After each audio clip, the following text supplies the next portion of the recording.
In this project, we're going to retouch or colorize some famous photos from history. They all have a backstory that we'll get into as we get deeper into the project.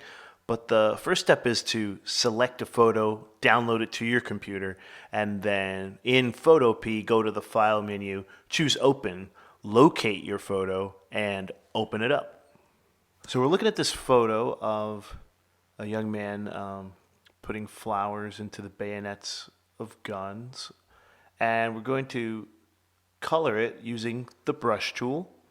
And we're going to pick a color. I'm looking for a nice military green because what I can discern from the photo is that these gentlemen are military police and they would be wearing some shade of green.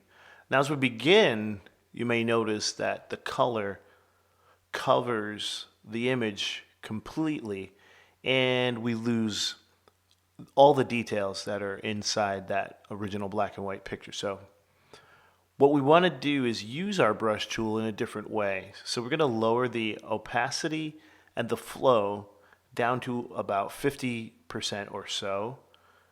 And then we're going to lower the hardness of the brush also down to around 50% or so.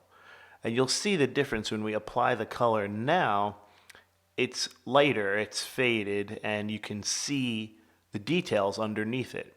And if you're careful with this tool, you can colorize a whole photo and not lose any of the detail and only enhance things.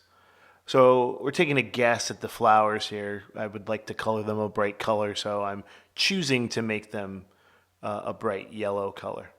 There are a lot of people in this photo, and the secret to doing skin colors is to start out with a bright orange and then slide the color picker around, and you can see you can get everything from mocha, chocolate brown colors to peachy, lighter pinky colors.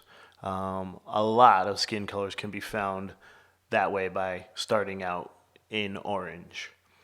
So we're colorizing the lead guy in the photo, his hands and face. There's his other hand is out of view, but we're going to color that as well. And of course, you have options when you're looking at clothing that you can't really tell what the color was, but I'm going to make a choice and make the sweater a tan color. It just doesn't seem to fit to make it a more pleasant, like blue or red color that someone else might choose. The next thing we have to think about is what is this photo about? Because we're going to add some text that helps tell the story of the photo. So I Googled the description of the photo, putting flowers into a gun, and I got the top hit there. This photo has a name and a description of what it's all about. And indeed, it is from an anti-war protest in 1967. That would be the Vietnam War era. You can read as much as you need to about your photo to decide what the text that you put into it might be.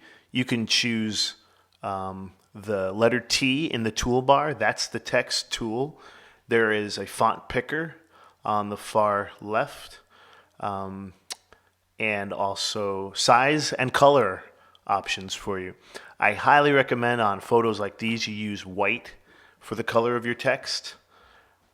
Because the contrast to the black and white image is going to be strong, and colors of any other style, of any other kind, don't really work on this kind of image.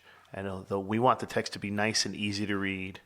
So I have chosen the phrase "why war." I've chosen to type it out on two separate lines, like you see here, upwards and left to right. And I'm going to resize it, see if I need it to be bigger or smaller. And then when I'm done, I hit the check mark. Now in the layer menu, I'm choosing layer style and then stroke. A stroke is just the outline around the edge. We can color pick it to be black. Again, my preference because it'll help it to stand out nice and bold. And then the size option for the stroke is right there in pixels. The higher the number, the thicker the outline will be. So along the way, I've created a couple of versions of this. Here's here's a finished color version of the photo where I'm dealing with everything from the background to the weapons. Might even enhance the skin color a little bit. And when I'm all done, I'm going to go to the File menu, choose Save as PSD, and then also do Save as or Export as JPEG, so that that's a copy that you can share with me, raise that quality level to 100%. And you've made a little statement with a photo that, again, is historic in nature and tells a story when you're finished with it.